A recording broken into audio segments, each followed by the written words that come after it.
राज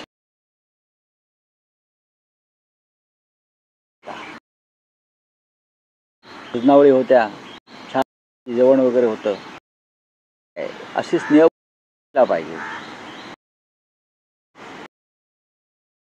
पण रायगड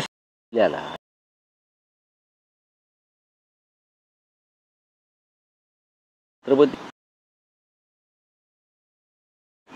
तुमच्या महायुतीमधला एकोपा नाही. मी पाहिलं की एसनचे लोक स्नेह बोधणारा नव्हते असं मी पाहिलं, पण तो त्यांचा प्रश्न आहे. पण रायगडावर आपण जे म्हणताय, जे भाषण आहे, छत्रपतीच्या विषयीचं ज्ञान आम्हाला अमित शहाकडून घेण्याइतकी वाईट वेळ आलेली नाहीये. छत्रपती काय होते, छत्रपतींचा विचार काय होता, छत्रपतींची भूमिका काय होती आणि महाराष्ट्राने काय केलं पाहिजे वगैरे वगैरे, ज्याने छत्रपतींच्या महाराष्ट्रावरती सुडाना कारवाया केलेल्या आहेत औरंगजेबाप्रमाणे, त्या आम्हाला छत्रपतींवर ज्ञान देणार आणि त्यांच्या आजूबाजूला बसलेले छत्रपतींचे वंशज आणि छत्रपतींचा जय करणारे लोक माना डोलवणार. या राज्यावरती इतकी वाईट वेळ अद्याप आलेली नाही, एवढंच सांगतो मी. आणि शेवटी कसं, गेले 3 महिने यांचेच लोक थडगं उखडून टाकण्याच्या विचारानं भारावून गेले होते. औरंगजेबाचं थडगं, कबर ज्याला आम्ही म्हणतो, ते राहता कामा नये, ते उखडून टाकू. आणि त्यासाठी राज्याचे मुख्यमंत्री देवेंद्र फडणवीस यांनी खास चित्रपटाचे जे प्रदर्शन केलं, छावा, आणि त्यातून लोक पेटले, भडकले. आम्ही ज्याला थडगं म्हणतो त्याचा उल्लेख काल देशाच्या गृहमंत्र्यांनी छत्रपती शिवाजी महाराजांच्या समाधीसमोर, मेघडंबरी समोर औरंगजेबाची समाधीचा दर्जा दिला. बरं का हिंदुत्ववाद्यानं, नकली हिंदुत्ववाद्यानं, औरंगजेबाच्या थडग्याला देशाच्या गृहमंत्र्यांनी काल रायगडावरून छत्रपतींच्या साक्षीनं समाधीचा दर्जा दिला. यासारखं या महाराष्ट्राच्या जीवनात वाईट ते काय होणार, ते काल झालं. समाधीचा दर्जा. मग इतकं हाणामाऱ्या दंगली का घडवल्या? गुजरातमध्ये औरंगजेबाचा जन्म झाला, त्याचा हा परिणाम आहे का एवढं प्रेम?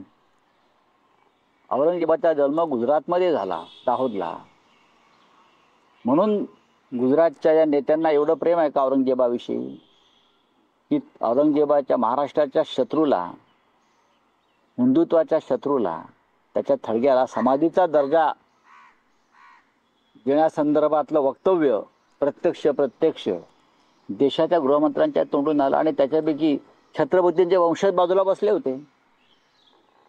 त्यांना खरं म्हणजे या सगळ्या गोष्टीचा त्रास व्हायला पाहिजे होता. आणि छत्रपती शिवरायांचे ढोंगी चाहते यशवंतसिंह असतील, देवेंद्र फडणवीस असतील, अजित पवार असतील, त्यांनाही याच्यावरती आक्षेप घ्यावा असा वाटला नाही या समाधीवर. हे समाधी हा शब्द दुसरा कोणी जर काढला असता ना, हा औरंगजेबाची समाधी हा शब्द इतर कोणाच्या तोंडून निघाला असता, तर जे वर त्रिकूट होतं ना, यशवंतसिंह, देवाभाऊ, अजित पवार, अजितदादा संयम आहेत, तर या दोघांनी अक्षरशः थैथयाट केला असता. कसं हिंदुत्वाचा कडेलोट झाला, अमुक झाला, तमुक झाला, औरंगजेबाचं कसं उदात्तीकरण करतायत, समाधी म्हणतायत, हे दोघे आघाडीवर असते. पण काल श्री अमित शहा यांनी औरंगजेबाच्या थडग्याला समाधीचा दर्जा तुमच्या समोर दिला. महाराष्ट्र सरकारच्या मुख्यमंत्र्यांच्या, त्यांच्या तोंडून काय निघालं नाही. या राज्याचं दुर्दैव आहे. ज्या समान निधी वाटपाच्या मुद्द्यावर संभाजीराजेंना देखील निमंत्रण दिलं गेलं होतं आणि भाषणात देखील काही जण डावलण्यात आलं. प्रश्न असा आहे, तुम्ही अमित शहाचं भाषण ऐका, त्याने शिवाजी महाराज उल्लेखच केलेला नाही. शिवाजी शिवाजी शिवाजी एकेरी उल्लेख.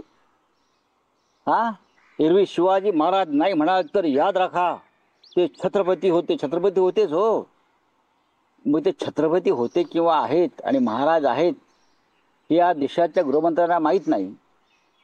गडावरती येऊन शिवाजी महाराजांवरती महाराष्ट्राला ज्ञान देतात. हे कुठले ज्ञानदेव आम्हाला ज्ञान देणारे? या ज्ञानाची आम्हाला गरज नाही. आमच्या महाराष्ट्राचे ज्ञानदेव आहेत स्वतः. आणि शिवाजी ने ये किया, शिवाजी ने वो किया, शिवाजी को ये है, शिवाजी को, ही भाषा तुमची जीभ धजावते कशी महाराजांना अरेतुरे करायला? काय करतायत देवेंद्र फडणवीस? हा अपमान आहे शिवाजी महाराजांचा. मुख्यमंत्र्यांनी गुन्हा दाखल केला पाहिजे या राज्यात शिवाजी महाराजांचा अशा प्रकारे एकेरी उल्लेख करून अपमान केल्याबद्दल. इतरांवर करता ना तुम्ही. देशाच्या गृहमंत्र्यांना, गुजरातच्या नेत्यांना अभय आहे का शिवाजी महाराजांचा अपमान त्यांनी करावा आणि आम्ही सहन करू? कुठे आहेत ते एसएनसीवाले? एसएनसी पक्षाचे लोक कुठे आहेत? फालतू नकली हिंदुत्ववाले. शिवाजीने हे केलं. मग ही मुभा सगळ्यांना आहे का? इतरांना तुम्ही प्रश्न विचारता ना. डरपोक लोक आहेत ते. आणि यांचं छत्रपती प्रेम हे ढोंगी आहे. संभाजी महाराजांना देखील आमंत्रण का नाही हो? त्या ठिकाणी संधी देखील डावलण्यात आली आहे अजितदादांना. मला त्याच्याविषयी काय मला म्हणायचं नाहीये. पण जर तुम्ही छत्रपती शिवाजी महाराजांच्या संदर्भात एक कार्यक्रम रायगडावर करताय तर मग सातारा आणि कोल्हापूर या दोन्ही गाद्या छत्रपतींच्या आहेत. मग दोन्ही गाद्यांच्या वंशजांना सध्याच्या छत्रपतींना तुम्ही निमंत्रण द्यायला पाहिजे. उदयनराजे भोसले भारतीय जनता पक्षामध्ये आहेत म्हणून त्यांना बोलवायचं. छत्रपती शिवाजी महाराज भाजपात नव्हते. आणि तुम्ही छत्रपती शाहू महाराजांना आमंत्रित केलेलं नाहीये. बरोबर ना? छत्रपती शाहू महाराजांना आमंत्रण तुम्ही दिलं नाही. तुम्ही कोल्हापूरचे छत्रपती संभाजी राजांना आमंत्रण दिलं नाही. तुम्ही कोल्हापूरच्या गादीला निमंत्रण दिलं नाही. फक्त जे महाराज वंशज भाजपची हाजी करतायत तुम्ही त्यांना निमंत्रण दिलं.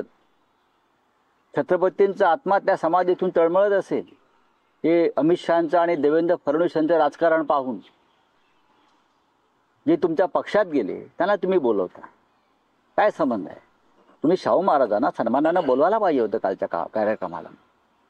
तुम्ही छत्रपती संभाजी आहेत आमचे, त्यांना सन्मानानं बोलवायला हवं होतं. तर त्यांनी त्यासाठी तुमच्या पक्षात प्रवेश केला पाहिजे का? हे कोणतं धोरण आहे तुमचं इतिहास आणि या राज्यासंदर्भात? फाइल संदर्भात देखील फाइल पास होत नाही म्हणून तक्रार केली होती कुठेतरी. रायगढ़ में देश के गृह मंत्री आए थे, उन्होंने जो औरंगजेब की जो कब्र है उसके बदले उन्होंने औरंगजेब का समाधि. बात ऐसी है कि 3 महीने से ये लोगों ने महाराष्ट्र में औरंगजेब की कब्र उखाड़ने का कार्यक्रम हाथ में लिया था. उखाड़ ही देंगे, रखेंगे नहीं. हम कहा कि ये महाराष्ट्र के जो मराठा योद्धा है शिवाजी महाराज है, उनके युद्ध का एक जीती जागती मिसाल है कि जो महाराष्ट्र के ऊपर हमले करने को आए थे हम उनको उनकी कब्र यहाँ ही खोद दी है. लेकिन ऐसे कि हम अभी उखाड़ कर रख देंगे, किया तो कुछ नहीं. जिसे हम कब्र कहते हैं उनको कल समाधि का ये समाधि है. बोले आलमगीर की समाधि. तो भाई 3 महीने से आप ही देश में दंगे क्यों करवा रहे हो? अगर समाधि है तो, अगर समाधि है औरंगजेब की आप कहते हो तो 3 महीनों से दंगे कर रहे हो आप लोग.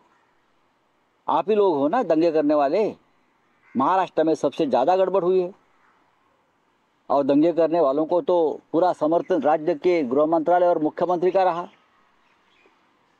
समाधि है, ये छत्रपति शिवाजी महाराज का अपमान नहीं है. अगर ये भाषा, ये इस्तेमाल समाधि का अगर दूसरे कोई पार्टी का नेता करता तो अब तक भारतीय जनता पार्टी ने पूरे देश में आंदोलन किया. मुख्यमंत्री दूसरी बात है कि आप अमित शाह जी का भाषण देखिए. हम छत्रपति शिवाजी महाराज बोलते हैं. ये महाशय शिवाजी, हाँ उनके एक ही नाम से बोलते थे शिवाजी. अपमान है। इस अपमान के लिए उनके ऊपर एफआईआर लॉन्च होना चाहिए रायगढ़ पुलिस स्टेशन में, और वो भी गृह मंत्रालय ने आदेश देना चाहिए महाराष्ट्र के। शिवाजी अगर हम दूसरे को ही बोलते शिवाजी, तो ये लोग इतने में हमारे ऊपर एफआईआर लॉन्च करके छत्रपति का अपमान किया, ये करके हमको जेल में डाल देते और कार्यकर्ताओं को। लेकिन ये एसएनसी वाले सिंधेगढ़ के लोग खुद थे वहाँ, ये महाशय थे देवेंद्र, किसी को ये मन में बात खटकी नहीं कि जो गृह मंत्री भाषण कर रहे हैं, ज्ञान दे रहे हैं शिवाजी के महाराज के ऊपर, शिवाजी महाराज के ऊपर, वो शिवाजी का उल्लेख कर रहा है उनके एकेरे नाम से, औरंगजेब की समाधि के बारे में बोल रहा है। ये क्या चल रहा है?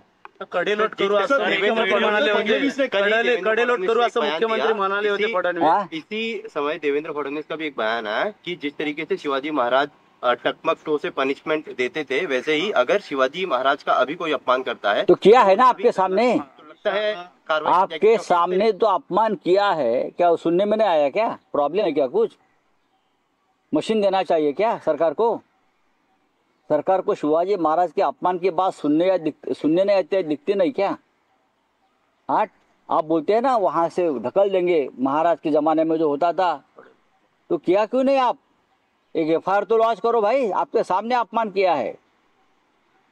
जिसने शिवाजी महाराज का अपमान किया, यो कोरटकर जो जेल से छूटा, उनको तो देवेंद्र जी ने पूरा प्रोटेक्शन दे रखा है। 40 पुलिस उसके प्रोटेक्शन में है, 40। जाकर देखिए आप, गिनो, मैं आपको बता रहा हूं। उसको स्पेशल सिक्योरिटी दी है, 8 गनर है उसके पास अभी। ये है आपकी ऊपर से ढकलने के बाद पनिशमेंट। हाँ बोलिए। बकरा छाटने की तैयारी इस तरीके का ट्वीट किया है आपने कल। बकरा छाट जाएगा, आप देख लीजिए। कल आपने वो चित्र देखा होगा, एक जिस तरह से गृह मंत्री एसएनसी को चल हट, हाँ आज हट है कल कट है, तो सर एक मुझे मालूम है। सर एक कंप्लेंट सामने आई है आपके टाइम जब शिंदे थे, उनको अनुदान नहीं मिल रहा था अजीत पवार की तरफ से। कल भी उन्होंने उसी तरीके की कंप्लेंट रखी, तो कहीं ना कहीं ये होने वाला है। ये आप कैबिनेट में एक दिन दंगा होने वाला है, खून खराबा होने वाला है, आप देखते रहिए। कैबिनेट में महाराष्ट्र के पैसे के ऊपर, निधि के ऊपर दंगल होने वाली है, खून खराबा होने वाला है। तुमचा शेवटचा प्रश्न गाढव म्हणून आता कुठेतरी तुमच्या नावाने ट्विट केलं हो द्या गेलं, तर काही जण उंदरं म्हणताय, तर तुमचं काय उंदीर म्हणू द्या, गाढव म्हणू द्या, म्हणून का सत्य लपतंय का? सत्य लपतंय का? अमित शहानी का शिवाजी महाराजांचा अपमान केला की नाही ते मला गाढव बोलल्यामुळे हा अपमान लपणार आहे का शिवाजी महाराजांचा? मला उंदीर बोलल्यामुळं, हा उंदीराने तुम्हाला कुरतडून ठेवलाय पूर्ण, हा आणि आमची मेहनत आहे ना गाढवासारखी, गाढव मेहनतच करतो ना महाराष्ट्रासाठी। तुम्हाला लाज वाटली पाहिजे, तुमच्या समोर छत्रपतींचा अपमान होतोय आणि तुम्ही माना डोलावताय। द्रौपदीचं वस्त्रहरण होताना जसे पांडव खाली मान घालून बसले होते ना, तसे तुम्ही काल बसले होतात।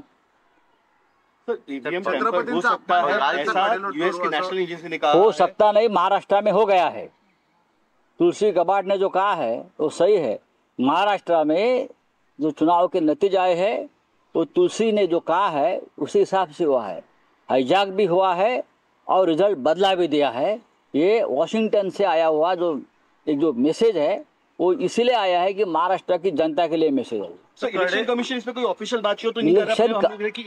इलेक्शन कमीशन जो है वो भारतीय जनता पार्टी की एक्सटेंडेड ब्रांच है, इलेक्शन कमीशन नहीं है। या जो कुरैशी साहब थे चीफ इलेक्शन कमिश्नर, उनके जमाने का इलेक्शन कमीशन नहीं है, समझा? ये जो है सेशन वाला तो छोड़ दीजिए, ये तो भारतीय जनता पार्टी की एक्सटेंडेड ब्रांच है। सब मराठीत कडेलोट करण्याची भाषा जी आहे मुख्यमंत्री फडणवीस यांनी केली, कोणाचा कडेलोट करणार? छत्रपती शिवाजी महाराज जेव्हा अपमान होईल तेव्हा त्यांच्या समोरच काल अपमान झाला ना। छत्रपतींचा उल्लेख शिवाजी असा एकेरी करण्यात आला, जो आम्ही कधीच करत नाही। औरंगजेबाच्या थडग्याचा उल्लेख, औरंगजेबाच्या थडग्याला काल समाधी म्हणून मान्यता देण्यात आली। जेव्हा गृहमंत्री बोलतात तेव्हा ती समाधीच मानली पाहिजे। देशाचे गृहमंत्री जेव्हा बोलतात की थडगा समाधी आहे, तेव्हा ती पुढे मान्यता होईल। मग हा अपमान नाही का शिवाजी महाराजांचा? मग कडेलोट करणारच का तुम्ही? हिंमत आहे तुमच्यामध्ये?